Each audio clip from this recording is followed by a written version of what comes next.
الحمد لله وكفى والصلاة والسلام على من لا نبي بعده وحين هل كان يكسو قد بندونا قصة جعل أو النبي عليه الصلاة والسلام قبليسي وين الزينب جعل كذا يعني كسو قد بندونا بين الله الكريم ننكلير أبي عاص بن ربيع أي النبي يمد عليه الصلاة والسلام انت النبي لقد كهر يمد وعكير وحن دونا ينقرسا قبل هذا زينب أي قبل هذا وين nabiga ku yiri calayhi salaatu wasalaam anigu amar iskama qaadana ilaa ayada idin ku weydiiyo inay ku rabtiyo in kale wuxuu u soo galay nabiga calayhi salaatu wasalaam Zaynaba wuxuu ku yiri gabadheydii waxa ku soo doontay wiilka habaryarta ayaa yimid wuxuuna sheegay magacaaga ayuu xusay raali ma ku tahay inuu ninku noqdo aan ku guuriyo markaasii doola cadeysay oo faraxday nabigu wuu soo baxay calayhi salaatu wasalaam dabadeed wuxuu u guuriyay Zaynaba أبو عاص بن ربيع يؤجري قصده وحيكون لهنتاي سيد هورين كوشة شيغني جعل آد وادق مداي إسلام والعدين إلهي سبحانه وتعالى وحوكو أرزاقي عرور درية يوسيي وحا لكن باللعبة مشكلة آد وين مركي لصوصار النبي محمد عليه الصلاة والسلام وإلهي سبحانه وتعالى النبي كدقي أبو عاص مركي النبي لقدقي ومغنى مسافر أيوها markuu soo laabto wuxuu arkay zawjadiisa islaamtay safarka ayuu ka soo galay agteeda ayuu yimid markaas wuxuu ku tiri maxaa agtaada ahaada Abu Caas oo khayr ah markaasuu istaagay wuuna ka tagay way warartay Zaynaba way daba kacday wuxuu ku tiri maxaa kugu dhacay markaasuu yirmiyada islaamtay ha ayuu ku tiri waayo aabahay ayaa nabi laga dhigay anigana waan islaamay wuxuu ku yiri maxaad igu sheegaysay inta diinta qaadan ka hor waxay tiri waad maqneed aniguna ma aanan filanayn inaad diidaysay in kale mushkilad aad u qadar ayaa ka bilaabatay waayo aqeeda ayaa lagu kala tagay ayadoo way adkaysatay waxay ku tiri anigu marna aabahay ma beeninayo waayo waa saadiqul amiin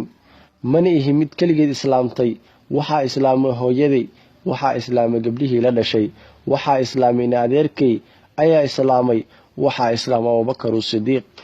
wuxuu ku yaani dadkaas oo idilma jecel adigu baan ku jeclahay ee maxaad arinkii hoojiso garabkay uga baxday wuxuu ku tiri maya saas hadhihin ma aanan ku hoojin zawjkayga ayaa taa waxaan kugu kaalmeenayaa xaq ah ee igu qaado ayuu ku tiri markaas uu ka diiday Abu Caas gaalnimadiisii ayuu sii daa'imay ilaa waqtigii nabiga calayhi salaatu wasalaam la amray hijrada in magaalada Makka laga hijroodo oo magaalada Madiina la aado Zaynaba way soo baxday rasuulkay u timid rasuul ilaahay waxay ku tiri iidmaysa inaan baaqi la sii ahaado ninkeygii caruurteeda nabiga ku yiri ha baaqi la sii ahaaw ninkaagii awlaadaada waayo sharciga markaa ma uusan xadidin in gaalkii muslimka la kala furo magaalada Makka ay iska joogtay Zaynaba ilaa ay ka dhacday qaswatul Badr dagaalkii gaaladii mushrikiintii muslimiintii ka dhaxeeyay Abu Caas wuxuu la baxay gaaladii kufaaru Quraysh wuxuuna buuxiyay sufuufta kufaaru Quraysh ayuu buuxiyay waxa dagaalamay zawjkeedii aabaheed Zaynaba aad ayay u cabsatay laxdadaasi hadalkaas markay maqashay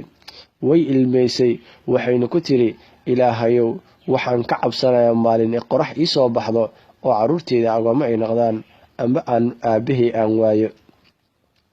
Abu Caas bin Rabiic wuxuu la wadaagay mushaaraka la sameeyay qaswatul Badr mushrikiintii ayuu micigooda ahaa safkooda buuxinayay macrakadii way bilaabatay wayna dhamaatay guushana waxay raacday dadka muslimiinta ah oo Ilaahay subxaanahu wa ta'ala ayiday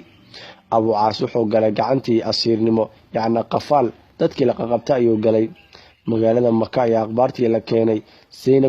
Zaynab waxay weydiisay aabahay muxuu sameeyay markaas loo sheegay in aabaheedii muslimiintii micigiisa ahaa ay guuleysteen Ilaahayna subxaanahu wa ta'ala garabkooda buuxiyay way sujuuday shukr ayay dukatay kadib waxay weydiisay ninkeygana xaalkiisa iga warama waxa lagu yiri wuxuu qafaal u yahay sadaqii ayaa gacanta ku haysto markaas waxay ku tiri maxaa dhacay waxa lagu yiri waxa baxaysa wufuud si ay u soo daayaan raggii la xirxirtay oo lacag ugu dhiibaan fiidyo markaas waxay soo furtay fiidyo oo ninkeedii ku furanayso agteeda maalintaas waxba ma aysan haysan ilaa katiin hooyadeed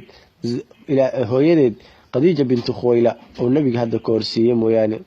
katiinka ayay soo qaaday, waxay u soo dhiibtay Abucaas walaalkiis la dhashay ayay u soo dhiibtay. Wuxuu ku tiri ordo la bax oo rasuulka calayhi salaatu wasalaam xaggiisa la aad. Nabiga maalintaa wuxuu fadhiyay meesha dadka lagu furfuranayo oo lacagta fidyada looga qaadanayo, qafaalkan lagu sii deynayo. Isla markiiba waxaa soo dhacay katiinkii sayidina Khadiija ayaa ku soo dhacay goobtii. Nabiga wuu arkay, markaasuu kariyay katiinkan ayaa lagu dayay oo lagu furanaya. Markaasay ku dhaheen katiinkan waxaa lagu furtay Abucaas bin Rabiic. Nabigu wuu gartay inay Zaynaba soo dhibtay gabadhiisii. Wuu ooyay nabiga, wuxuu ku yiri caqdigan ama katiinkani waa kii Khadiija ayuu yiri. Kadib fadhiga ayuu ka soo kacay, dadka ayuu u dhawaaqay, markaasuu yiri ninkani waa wiilkayga, yacni waxaan gabadhayda ayuu qabaa, iska daysaan oo ma sugnaatay inaa iska daysaan asiirnimadiisa, miya aqbalaysaa inaa caqdigan ama katiinkan u celiyaa. waxay ku dhaheen saxaabada haa rasuulka ilaahayo. nabiga calayhi salaatu wasalaam caqdiga ayaa farta laga saaray. markaasuu ku yiri Zaynab u geeya, yeysan mar dambe soo dhiibin katiinkii Khadiija. Abucaas ayuu nabiga la hadlay, wuxuu ku yiri waan ku sii deynaynaa, ma kuu sugnaatay inaad gabadhaydii markaad u tagtid isla markii ii soo dirtaa, waayo ilaahay wuxuu amray in la kala geeyaa muslim iyo kaafir. haddii aad u tagtaa gabadhaydii ii soo celi ayuu ku yiri. waa igu balan ayuu ku yiri Abucaas. wuu soo baxay, magaalada Maka xaggeeda ayuu soo aaday. Zaynaba maxay qabanaysaa markaa? waxay sugaysay isku diyaarinaysa ninkeeda Abucaas inay soo dhaweyso. albaabaha magaalada Maka oo dhan ayay mid mar istaagaysay. markii aragtay ninkeedu soo socdo gaadiid soo saaran, mar aad ayay u faraxday. way soo dhaweysay, waxay ku tii halkee ka timid. markaasuu ku yiri kuma sheegayo, waxaan kaa rabaa inaad diyaar garowdid, safar isku diyaari. intaan u socdaa aabbaa xaggiisa ayaad aadaysaa. maxaa sababa arrinkaa keenay? wuxuu ku yiri aniga adiga waana la kala geeyey oo orado aabbaha xaggiisa u laabo. wuxuu ku tiri maad ila rafiiqdid oo micigayga islaam naqatid, aan isku heshano dariiqa isla marno. markaasuu ku yiri lagama yaabo, orado caruurtaada qaado, orado magaalada Madiine aad oo aabbaha haleel balan ayaan ka soo qaaday. si walba ayay iskugu dayday, way ka diiday. kadibna way iskaga soo hijrootay ayadoo cidna la socon. waxay soo aaday magaaladii Madiino ayadoo diinteedii macaaneed la hijroonayso. waxay bilaabeen dadka muslimiinta ah, maadaama gabadha nebiga ugu weyneyd ay armalo tahay, nin walba inuu soo doonto 6 sano. qof walba oo soo doonataa 6 sano gudahood way diidaysay, waxayna sugaysa mar uu zawjkeeda u soo laabto. Abucaas magaalada Maka ayuu joogay. markay kala tageen asiya xaaskiisii kadib, ilaa qabiilka magaalada Quraysh ay joogay dhahaan orado Abucaas oo Shaam noo aad oo ganacsiga ay alaabta nooga soo badbaadi. magaalada Madiinana dhinac kale ka mar, safarkeena noo soo badbaadi. rag ayaa lagu soo daray gaaraya 170 nin. waxaana loo soo dhiibay 100 rati oo alaab saaranta oo safar ah. arrinkii ayuu soo baxay, wuxuu soo aaday magaaladii Shaam. wuu ka soo dukaameystay, wuu soo adeegtay, kadib wuu soo laabtay. waxaa ka war helay muslimiintii iyo saxaabadii nabiga calayhi salaatu wasalaam. jidka ayay u galeen, taariikh ayay ku dhigeen. nimanka qaar way qafaasheen, hantidii oo dhanna waa la soo wareegeen. laakiin ninkii Abucaas wuu fakaday, ma aysan qaban.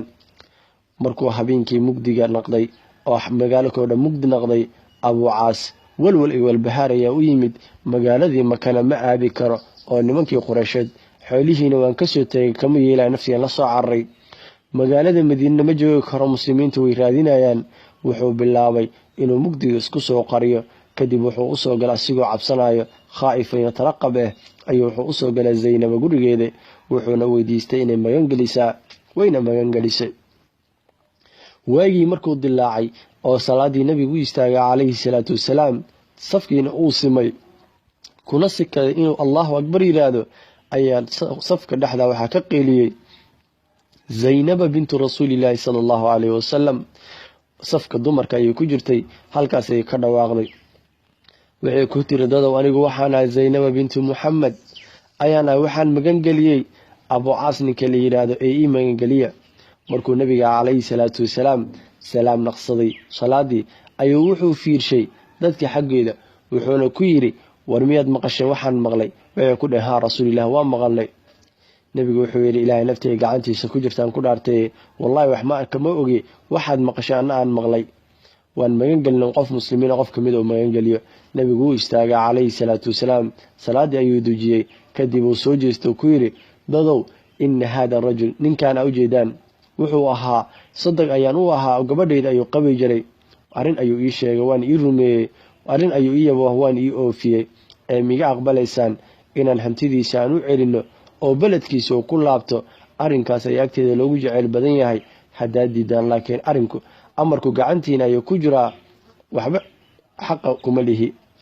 markaasaa dadkii waxay ku dheheen saxaabadii rasuulilaahi oo maalkiisa waan u celihaynaa oo waan siinaynaa abiicaas ayay isku wada raaceen dadkii meeshii jooga oo dhan saxaabada nabiga calayhi salaatu wasalaam waxay isku wada raaceen inay abiicaas u celiyaan hantidiisii nabiga calayhi salaatu wasalaam wuxuu ku yidhi zaynaboy waan magan gelina qofkaa magangelisay kadib zaynaba gurigeeda ayay soo aaday nebigana waa ka soo dababaxay wuxuu ku yidhi zaynaboy karaamay ninkan meeshiisa iyo makaankiisa waayo waa ina habreertaa wuxuuna aabbo u yahay caruurtaada yuusan kuu soo dhowaanin xalal kuuma ahane wuxuu ku tiri rasuulilaahi oo nacam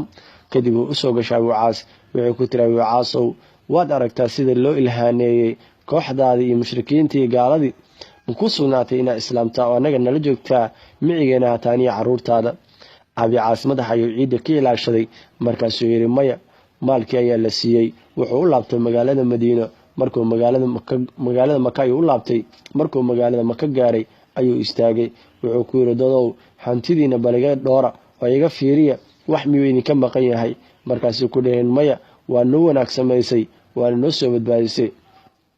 haddaba waxaan qiraayo tawxiidka ashhadu an laa ilaaha ila allahu wa anna muxamadan rasuulullah wuxuu usoo laabtay magaalada madiina wuxuu soo galay magaalada madiina si toosa wuxuu usoo aaday nabigeena calayhi salaatu wasalaam wuxuu ku yidhi rasuulilaahayow shal waad i magangeliseen maantana waxaan u imaaday inaan qiraa kelmadda ashhadu an laa ilaaha ila allahu wa annaka rasuulullah abuucaas bin rabiica wuxuu ku yidhi rasuulka ilaahayow mii idmaysaa inaan zaynaba aan u laabto xaaskayga ii naqato markaasaa nebiga gacantii ka qabtay asiguu ku faraxsan wuxuuna u geeyey zaynaba albaabkii zaynaba ayuu istaagay albaabka ayuu gargaraacay wuxuu ku yidhi zaynaboy kani waa wiilka habreerta maanta wuu ii yimid wuxuu idin weydiistay inaan isku kii celsho ee miga aqbalaysaa sidii waagii hore ayay dhoola cadayso oo faraxday kadibna way isku laabteen waa qiso jaceylo aada u wanaag badan sannado ka bacdi waxaa dhacda waaqico waxaa ka dhimatay zaynabo markay dhimatay wuu ooyey ooyin aada u daran ilaa nebiga u arka calayhi salaatu wasalaam kadibna madaxiisii ou masaxay ou u dallaabdejiyey markaasuu ku yidhi wallaahi yaa rasuulallah rasuulka ilaahayow ma awoodo in nolol zaynabo la-aanteed nolol ma awoodo laakiin muddo sanad ka bacdi ah asigana waa ka daba geeriyooday oo wuu ka tegey ma aragtaan jaceyl iyo oofin iyo maxabo kan ka qiimo badan waxaa nasiib xumo u sugnaatay qalbi qisadaani dhegaystay aana la qushuucan oo qalalay waxaa foolxumo u sugnaatay indho aanan u ilmaynin arrinkan waayo dadku badana aflaanta ayay u imleeyaan li'annahu aabbahan kariimka ah zawjkan oofinta badan zawjadan saalixa ah qofkaan u ilmaynin wuxuu ku ilmeeyaa aflaanta iyo musalsalaadka ah walaalayaal aynu gudbinno si aan u dhegaysanay siday walaalaha kale u sii dhegaystaan